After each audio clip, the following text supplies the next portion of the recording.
Well, hey, would you look at that? Looks like we got it working. Not too bad for not knowing what the hell I'm doing. Hopefully, some folks show up and we can have a chat. Um, so this is the first live stream I've ever done. Figured I'd do some talking about what is in store for the show and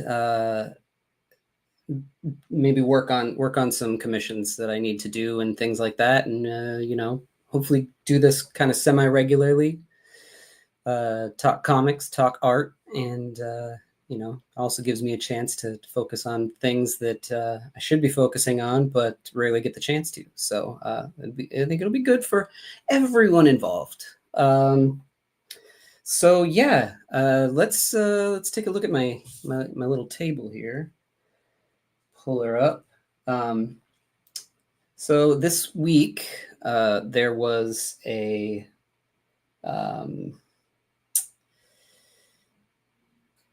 comic art fans virtual convention that had a lot of people selling art, comic art, all different kinds. But it was recently announced that Indie Creator Con was purchased by comic art fans, and so they invited everybody who's going to be tabling there to have a virtual table. Right now, I don't think that a lot of people were expecting us, because we were sort of added last minute because the merger just happened. So I only actually sold one piece of art, and this was it. This was from the CCXCC Iron Fist episode, and I liked this piece a lot. I sold it because when I listed it, I accidentally listed it for $6 instead of $60. And the person was like, "Yeah, I want that." And I was like, "Actually, I can't really let it go for that. We can negotiate." So we negotiated a price, and it was fair. And yeah, so I'm happy that this found a home. But I'm looking forward to doing more of these virtual cons with them, and hopefully selling some more art. Selling the originals goes a long way to comic artists. I'll tell you that much. Yeah, so that one is about to be shipped out and going to a new home. This week, it was supposed to be tomorrow, but I accidentally dropped it today on CCXCC, the Chris Claremont X-Men Comic Club that John Coates and I do every week. We are taking a look at issue 113 of X-Men. It's a pretty great issue. It's got Magneto and underground volcano layers, all sorts of cool stuff. So yeah, that's live now. If you want to go on the channel and take a look at that, it's a pretty good one. Just recently, I was on the Jacked Kirby podcast. It's an audio podcast. You can get it wherever your audio podcasts are not sold, but wherever you listen to them. And we took a look at this 2-issue run of the Demon, because for some reason this issue has been following me around, and it's got some really awesome stuff. Like, look at that skull on that chapter page, and then what a great spread. Look at that, like, eyeless Gorgon looking creature. So good. All these demons. I mean, it's peak Jack. And Witch Boy shows up. We got this crazy demon. Look at this panel where it's about to like chomp on his face. Amazing. But this one is awesome. But this one was the one that was sort of following me around, really. This is, you can see it's signed by William Stout. I go to do life drawing at his studio. Try to do it as often as I can. Tom Neely and I tend to head over there and do it. Try to do it once a month. It doesn't end up being once a month, but it turns out that this issue was actually ghost inked by Mike Royer. I mean, not Mike Royer, William Stout. William took Bill Stout took over inking for Mike Royer, uncredited, on this issue. So he was telling us about that, which was really cool.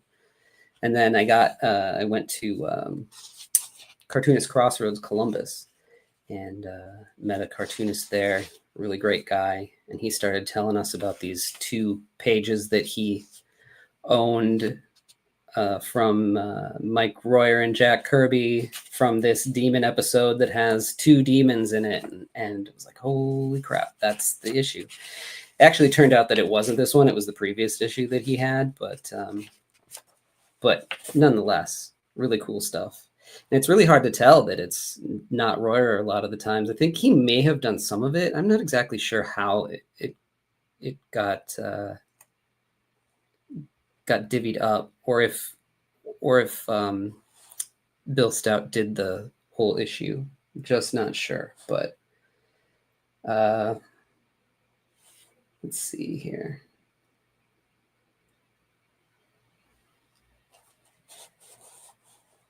Hopefully, I'm not seeing anybody in the chat, but hopefully you guys are there and can comment, and hopefully I'll be able to see things on here. Like I said, this is my first time doing this. We'll see how it goes.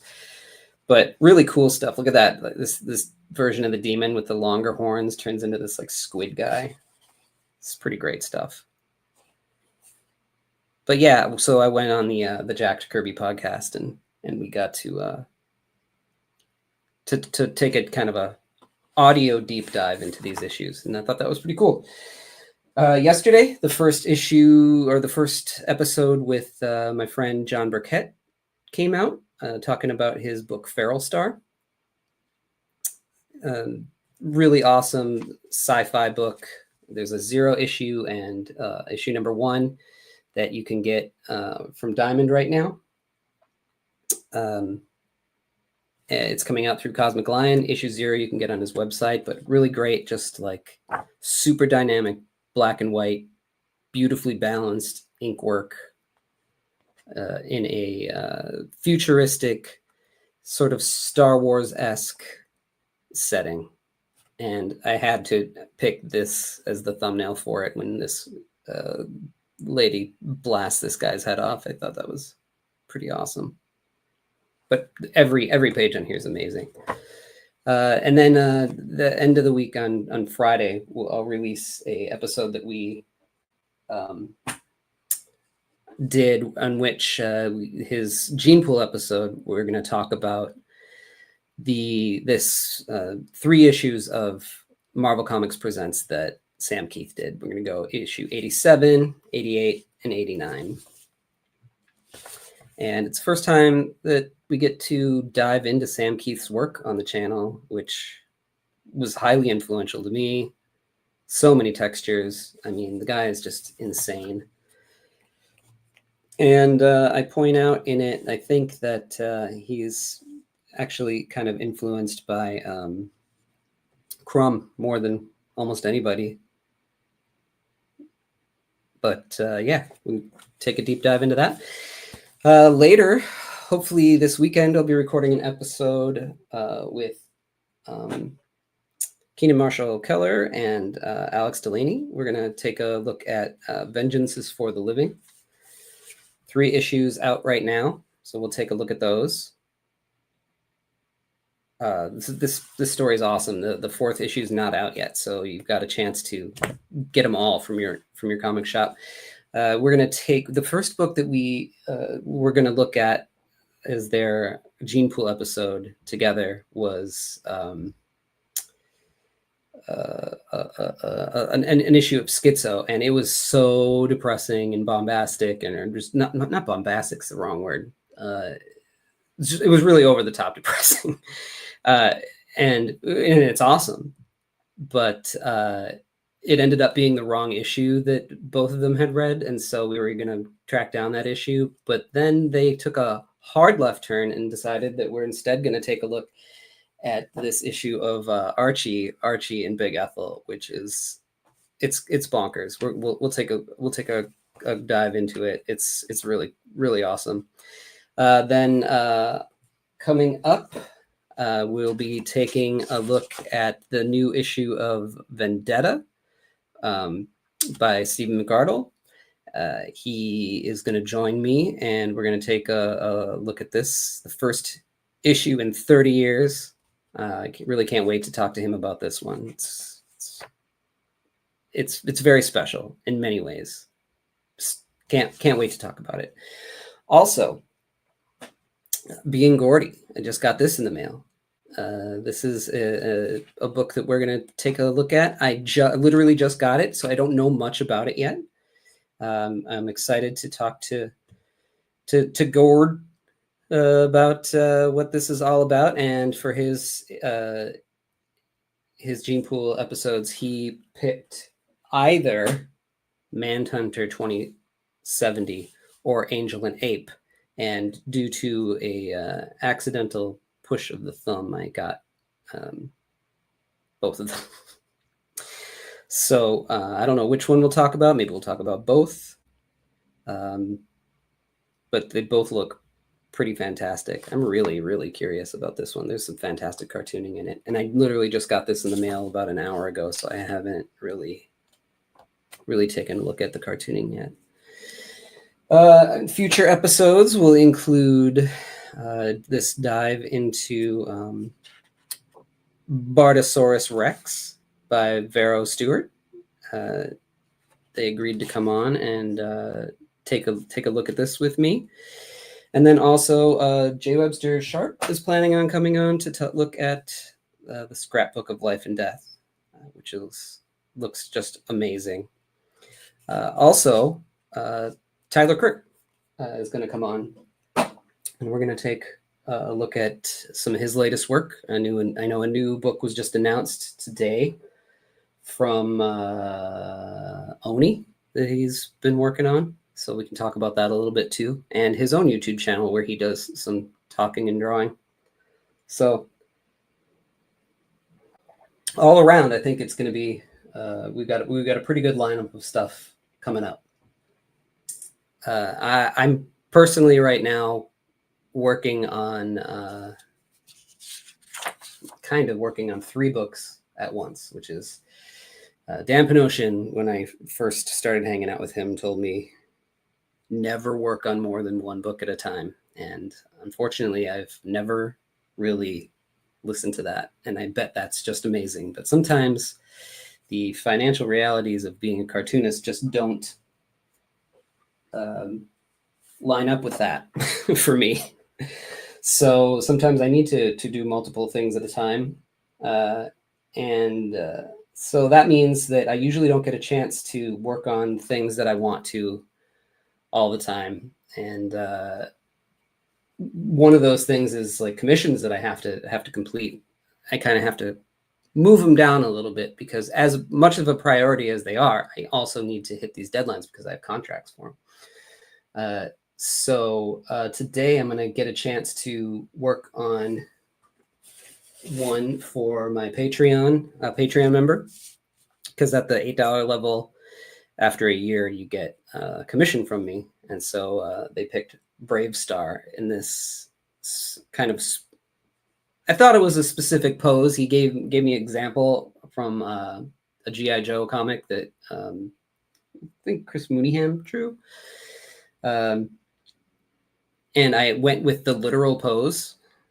But after I reread it, I don't think that it meant the literal pose. Just that was the spirit of it. But it's fine, because the way that their bodies are and the way that they're in, like this guy, was it 30-30? His anatomy he's much wider and broader.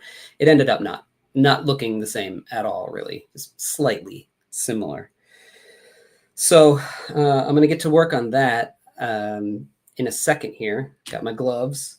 But before that, I've got this pile of comics here that I just need to get to. Some of them are from guests that will be coming on the show at some point.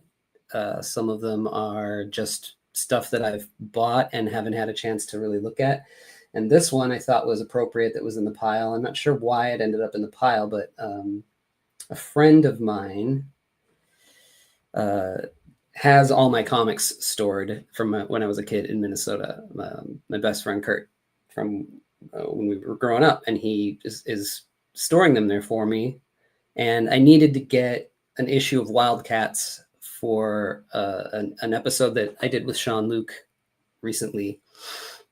And he ended up, I knew that I owned the issue, and I said, hey, would you mind sending that out to me? He said, sure, what else you want? And I said, I don't know, just throw some stuff in there. And so he threw this one in, and it's kind of perfect because on Friday, the Sam Keith Marvel Comics Presents will come out, but this was a book that I got from, I must have been like, I don't know, 13 years old, I think. And I was visiting my aunt and uncle in Mesa, Arizona. And I think it was from Atomic Comics or something like that, a store that I went to back in the early 90s, and found this Sam Keith Alien book that he drew. I don't remember if I got, it's a 4-issue series. I don't think I ever got 1, 2, or 3. But it's cool to see. This is before he does the Marvel Comics Presents. I think it's after. This is 1990. So this is right before the Marvel Comics Presents issues that we are going to look at. And yeah, and I think it's just after Sandman. So a lot of really, really cool textures and stuff in here. It's cool to see him drawing those aliens. Just give it a little quick flip through. And he uses like some sort of maybe like paper towel or something, and maybe he cuts the shape out or something. Somehow he gets this amazing texture. I don't know if you can see that on the right here. This looks like dry brush, but that doesn't look like dry brush. That looks like he dabbed it with something.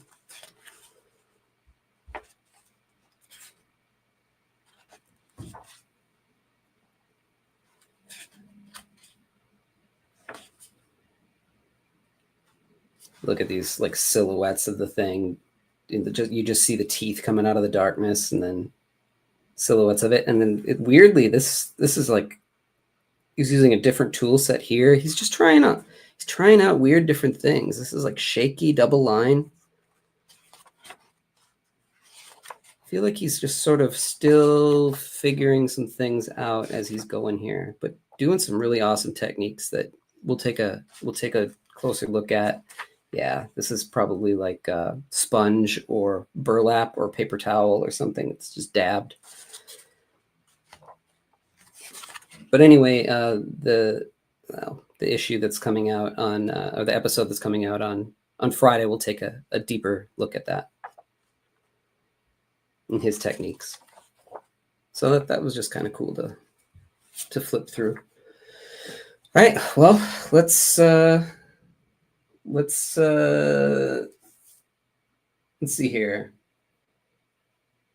Oh, hey, awesome. So yeah, you're gonna get to see your commission created.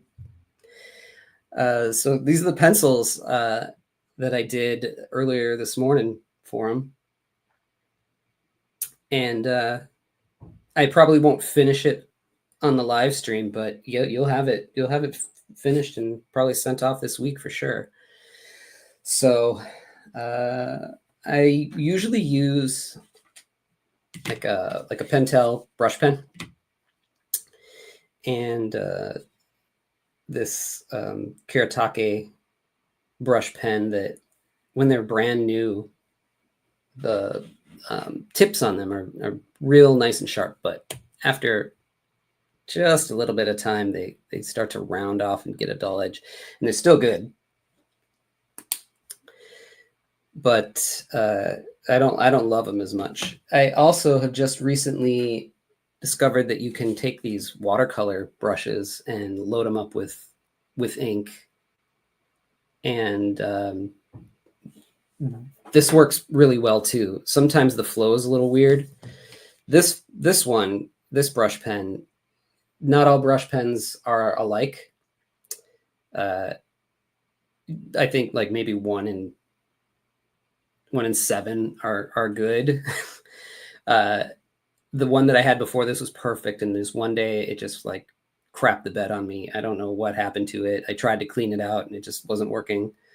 But this one, the for whatever reason, the flow is just a little bit too much, and the ink won't dry very fast, and I'll be, working and inking, and something, all of a sudden my attention will be up here to something, and all of a sudden I just smeared it all, and I don't want to do that. So this one I loaded with a different kind of ink that I use, and it dries really fast, but it's not as fine of a tip.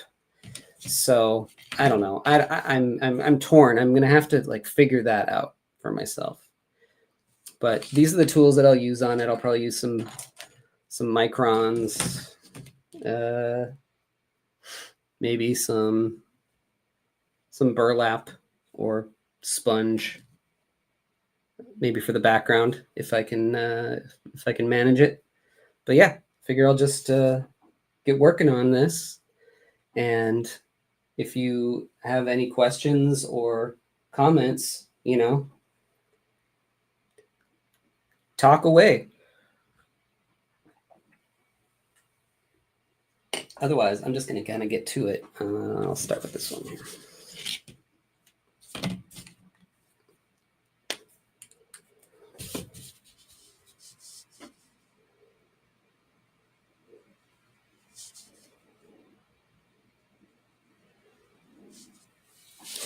I've been working on this new book, getting it ready to go with one of the best editors in the business.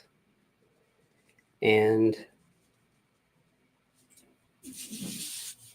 they've been really kind of pushing me, which is great. I was actually really looking forward to that. Just making me take a second look at things. Sometimes you get so close to something that you don't really notice that something is off. And sometimes you pick up on things that kind of become part of your style. And you don't realize that you're using it all the time in places that maybe it might not be called for. So it's been really great working with them. And I feel like I was talking with Aubrey Citizen the other day. We were texting back and forth, and I was saying that this book that I'm working on, it's very grounded in reality. And I'm kind of known for my heavy metal work, my strange line work, pushing things, making it weird, creep show horror stuff. And this book is just very, very, very grounded in reality. And I never thought that I would be a great choice for something like that. But having going through this process with this editor and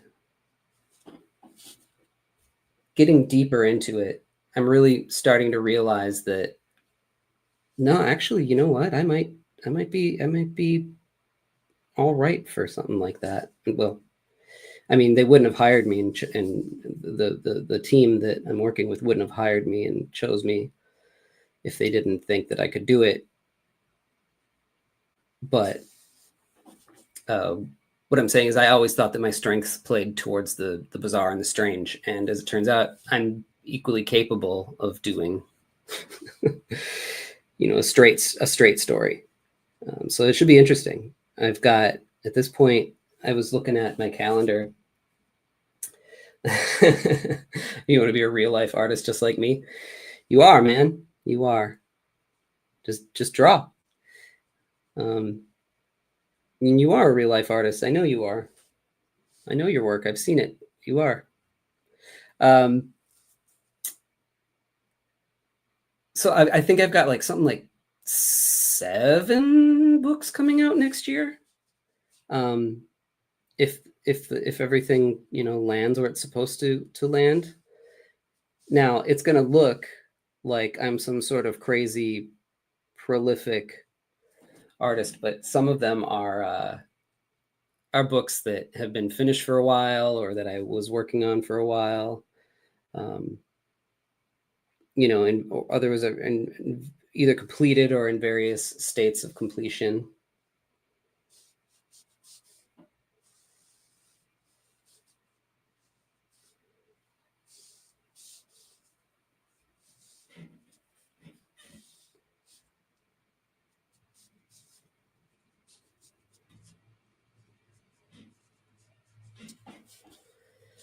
Well, I guess the light's coming this way. Pay attention to that.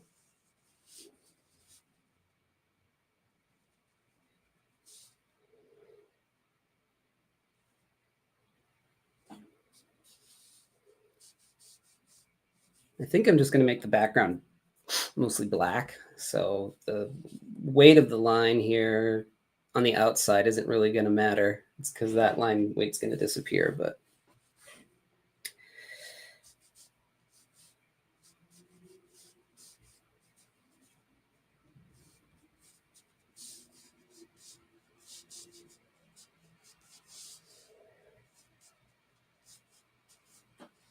my pencils, as you can see, they're not like, this is actually probably tighter than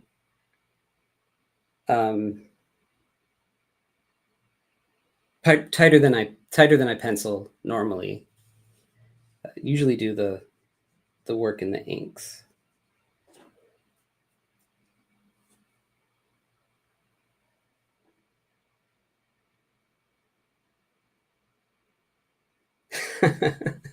The bravest BraveStarr, 30/30 out of 10.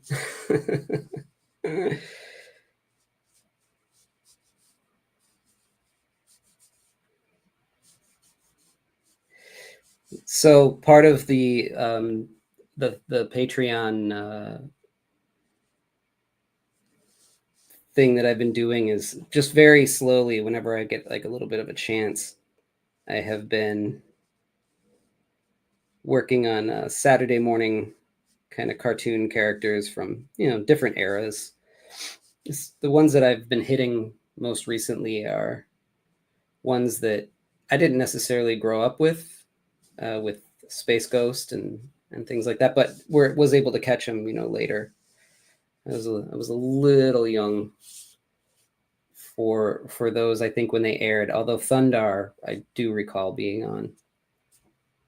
But BraveStarr wasn't on my list somehow, so I'm really glad that Pez Dispenser, you picked this one. But I'm going through and doing these just like little drawings, and I was putting them up on my website for people to purchase. In fact, I think if you hurry, there might be some on there that I haven't taken down yet. But I decided that at the end, not only am I going to collect it into a sketchbook that I'll then print and send out to my Patreon members, but I'm also going to send them everybody an original from it randomly, not picking favorites. I love all my Patreon members equally.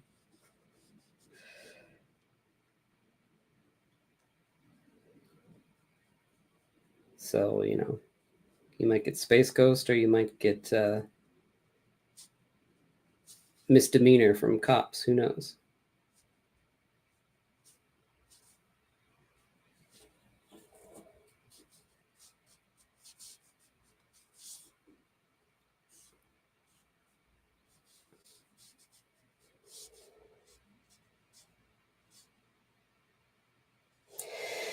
Yeah, uh I uh I loved Cops, the cartoon.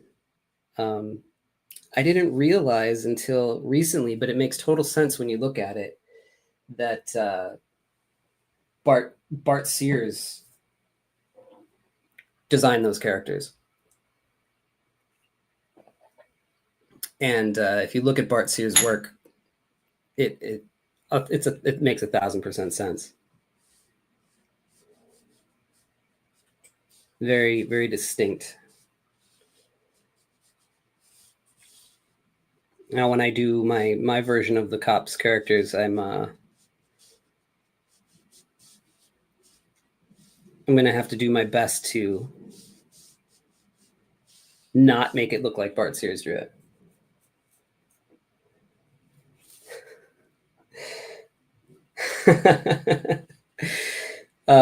Yeah, dear Santa, give me all the paying work that you can handle. How about just like I think I've already got all the paying work that I can handle.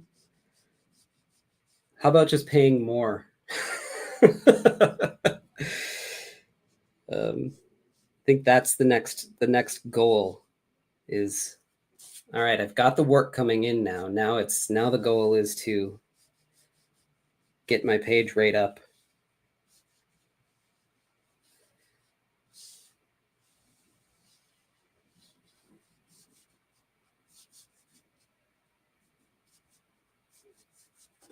That way I can work on just one book at a time and it'll be fine.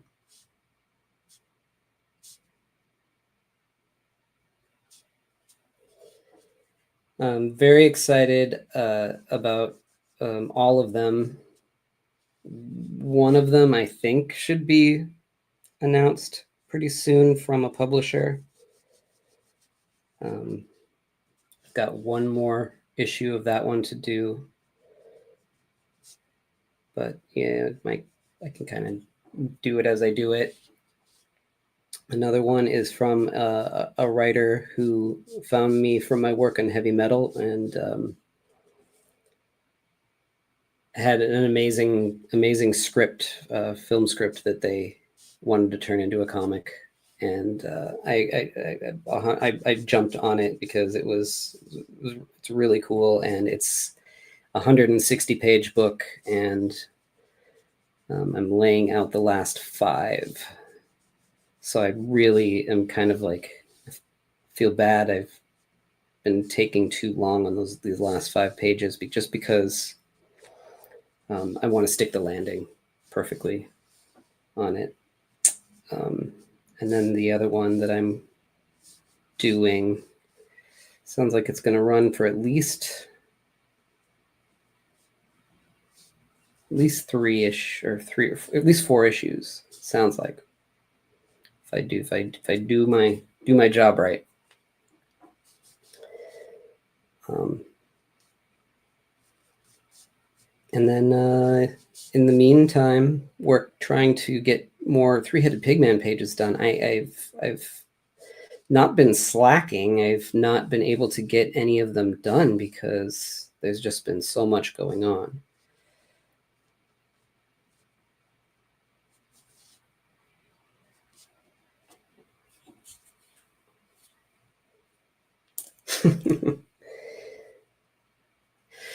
I'd love to do I'd love to do a BraveStarr comic would be cool. I think more than anything, if anybody knows me, you can probably see over my shoulder, maybe not, but I have a lot of Masters of the Universe um, commissions from people. I would love more than anything to do a Masters of the Universe book, or Thundar, or any of these, like any of these books that I think Dynamite is putting out right now.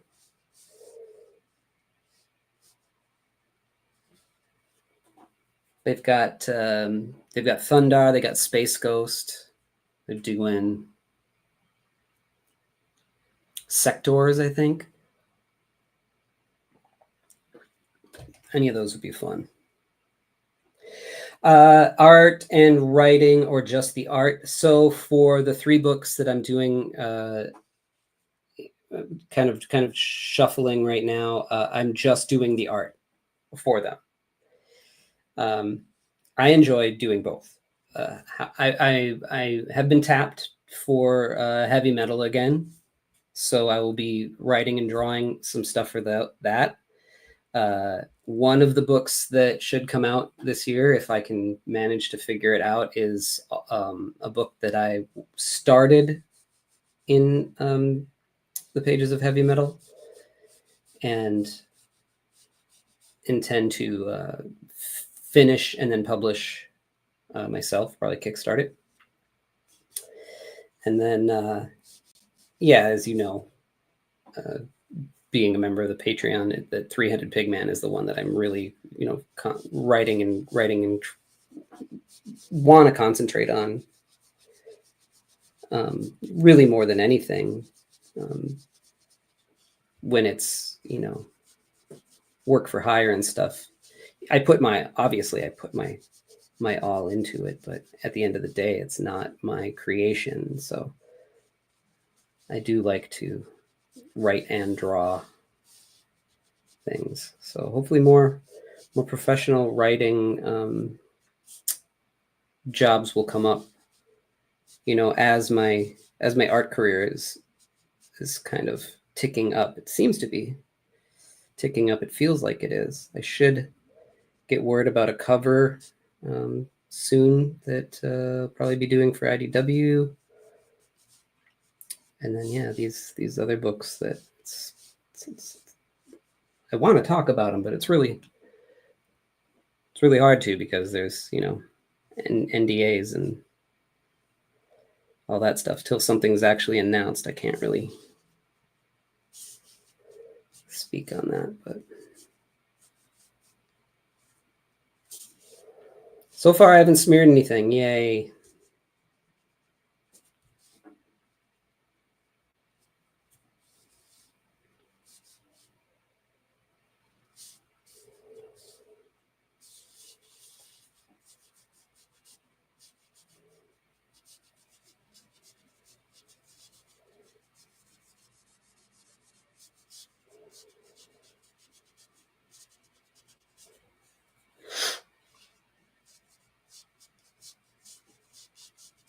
I think in future episodes of this particular segment, if I don't have commissions that I need to do, I'll do some sketch covers and things like that, and put them on the site afterwards.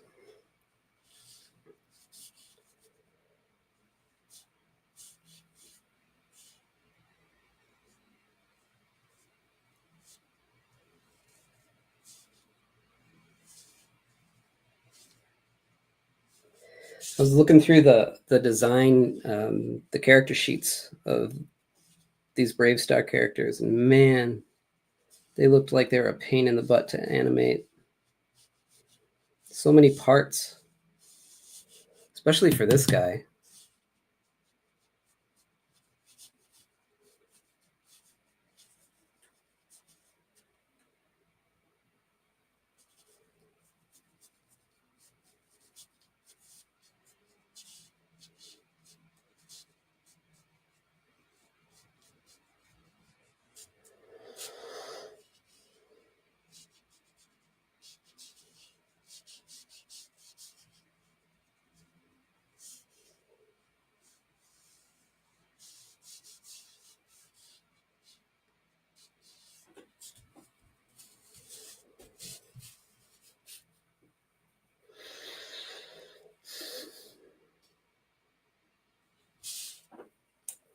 All right, let me get in it with his eyes for this.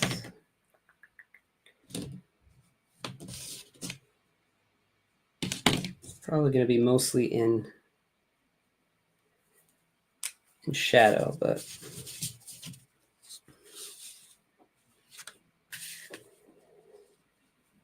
go here for another 20 minutes.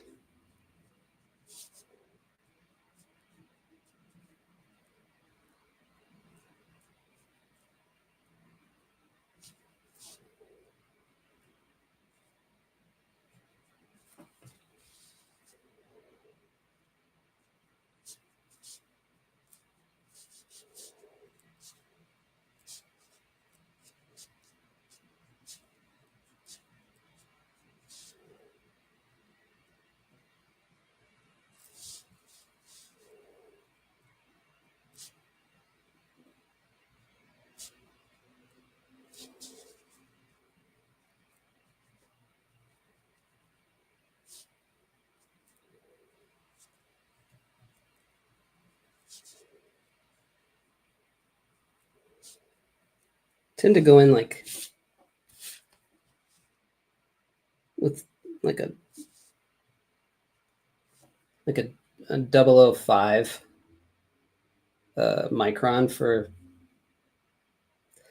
for eyes specifically, because that's where all the character is in a character. So it's where all the personalities comes from. So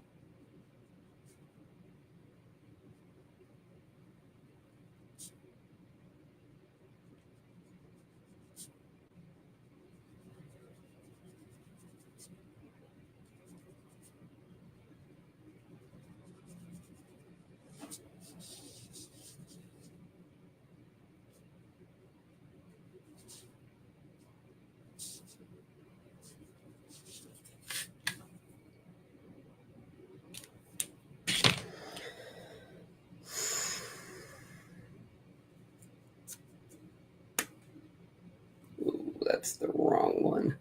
This one, ooh, this one is just leaking. There's this, ooh, there's this little plastic piece inside of there that I was reading about that said it controls the flow, and if you want it to flow a little bit more, you can take it out. Well, when I was putting this one together, it wasn't flowing at all until I took that thing out, and it just dumps ink out, which was fine because it's a fatter brush anyway. If I want to fill in blacks or something, but I don't know if you saw it. When I took it out, it was dripping into the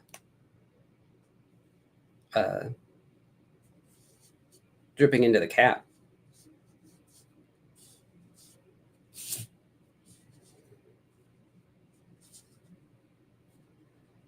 So yeah, these watercolor brushes that are they're meant to just have water in them, and then you squeeze it and the water starts to flow through here, and then you put it on your watercolor, and you can you don't have to keep dipping your brush or whatever. But yeah, it was hip to the fact that you can fill it with ink, and it works pretty well, and it does. And I like this ink that I loaded it with, so I'm pretty happy that it started to work. It just doesn't have as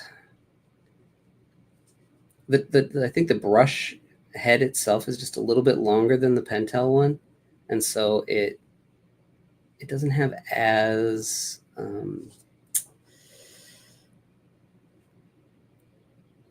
like as much finesse as I guess the real Pentel does. But I know that you can refill the cartridges on the Pentels. You don't have to buy the replacements for them and fill them with your own ink. But it's never worked for me for some reason. I don't know if I'm doing something wrong.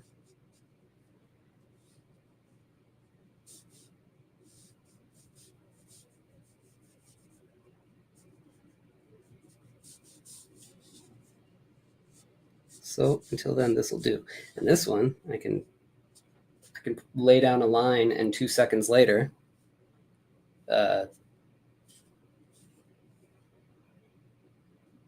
it's dry.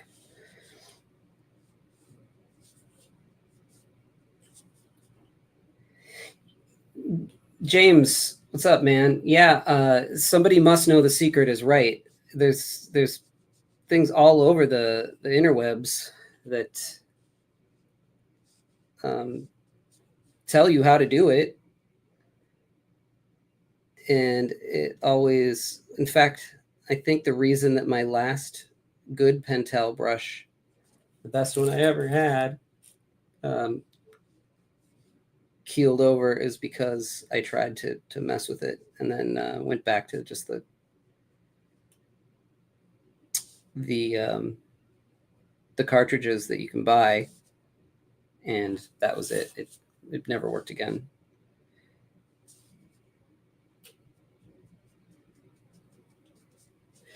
So this one I'm filling up with the rapidograph ink that is specifically kind of designed for the super tiny, like hair thin rapidographs. And then the one that's leaking all over, I'm using this Eon ink Abyss, this matte black. I love the Eon inks, but I try to get ones that are kind of inks that are kind of meant for pens that flow better, but I also want something that's going to be really flat and really matte. I hate like a wishy-washy black, like on commissions. And this is okay. And that's why I wear the gloves, because any oils from your hands that get on here, it can disperse the ink when you're trying to lay it flat, unless you're using it like an acrylic ink. And I don't use acrylic ink that often. So here's one thing. If you don't keep drawing and shut up for a second, and you keep talking, and you leave this open, you start to get a dry brush off of it. So there's a pro tip on a dry brush. Just leave it open for a minute. It'll eventually start flowing again.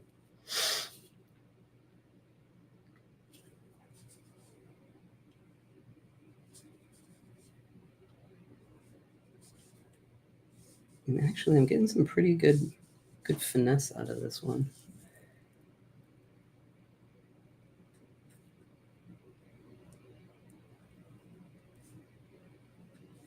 I love how he's got this little antenna that sticks out of his cowboy hat. It's not all the time, but I think it must like pop up on the cartoon or something. I don't really remember. It's been so long since I watched the show.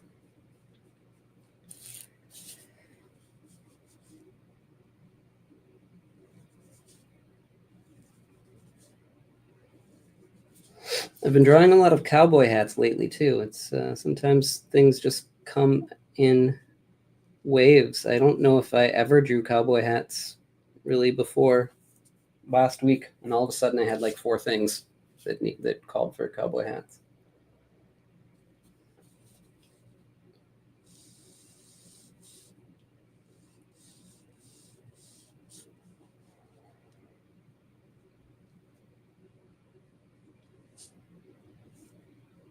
So I learned real quickly how to draw them. I got roped in, yeah.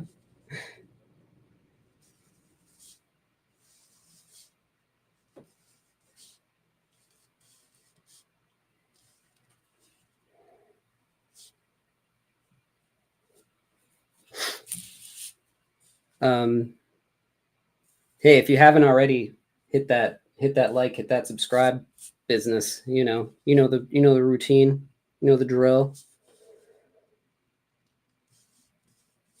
Unless you don't like it, I want it to be an honest like.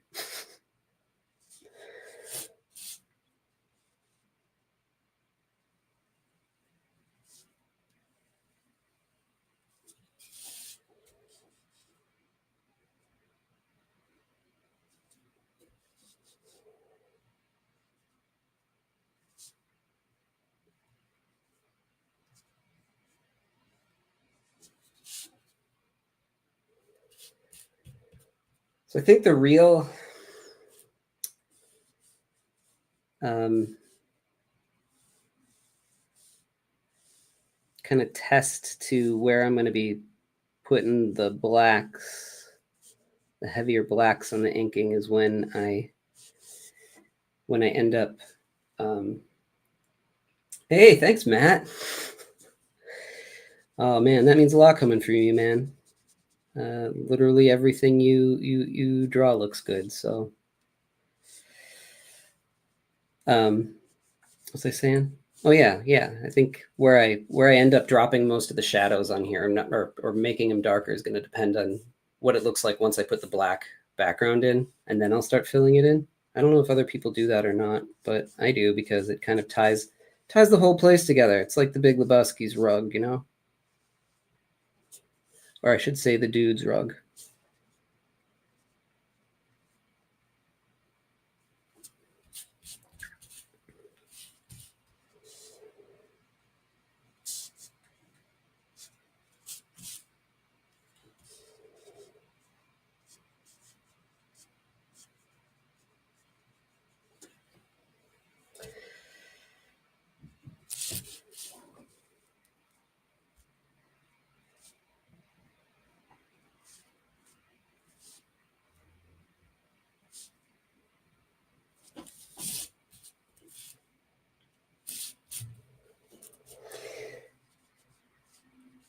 On the show, like on the character um, model sheets for this looked like it was almost metallic, and I kind of liked that. And then I saw on some like fan art and stuff, it looked like it was part of his shirt, his shoulder things. But I'm going metallic with it.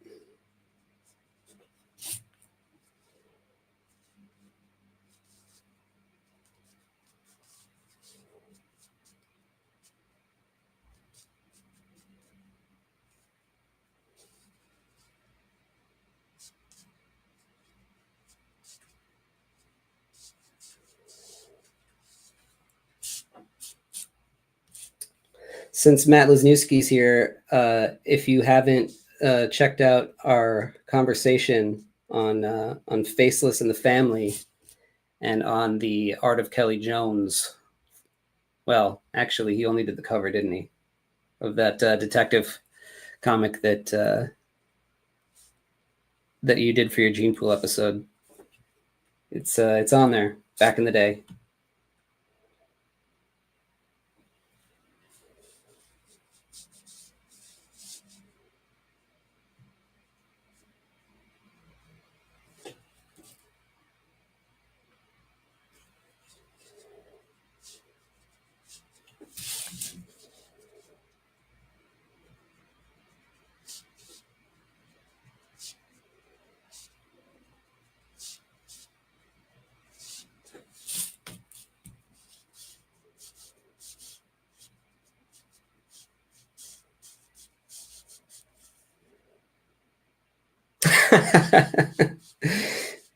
No, don't pick a better episode, man. That going through Faceless was a lot of fun.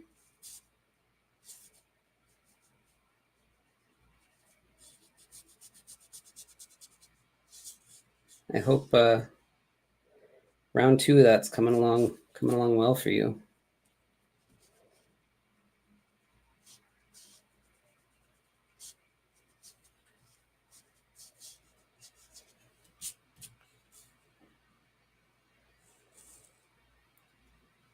Tex Hex and Thunderstick. Deal.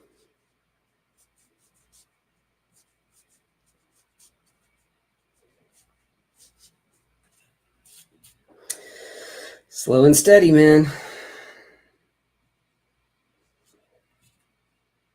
It's the way to do it, as long as you can eat and pay the rent, right?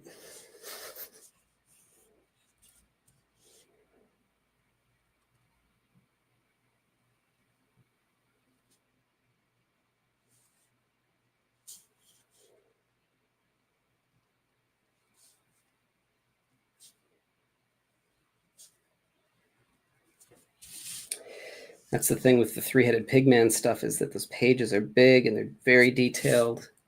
And so, it is slow going.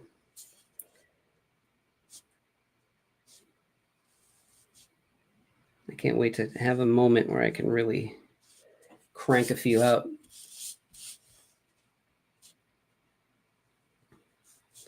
But the beginning of it is on my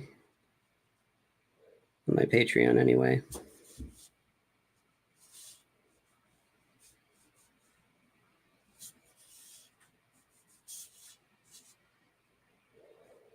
I don't know anything about his gun, so I'm making it up. Hopefully it's fine.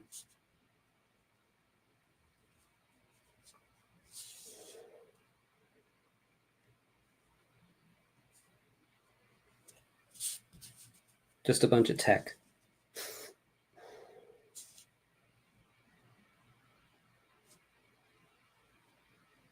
Everything I know about drawing tech, I know from Dave Johnson's Super Patriot. That's basically all I'm ever trying to do.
Super Pro is great too.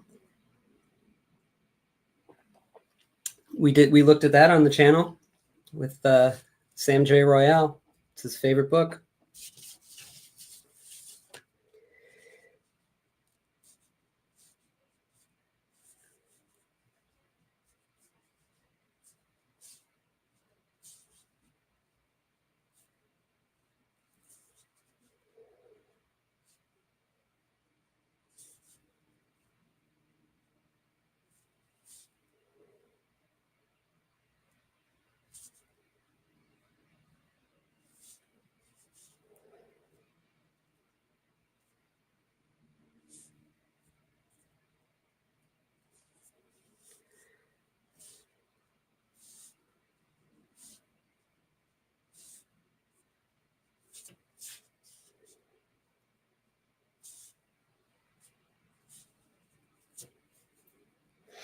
All right, let's see.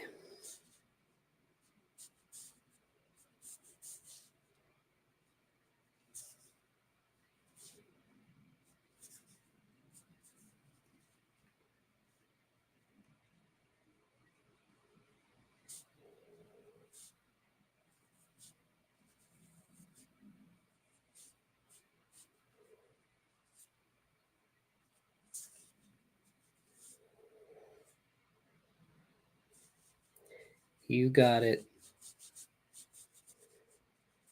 I'm glad that you were able to come on here and see your commission being birthed, at least a little bit of it, because we're about to hit about an hour here and probably put it aside so I can get those last pages of the epic 160-page book I'm about to wrap up done. 5 pages to go, and then ink 20, and then color 160. So not too far away. It's doable.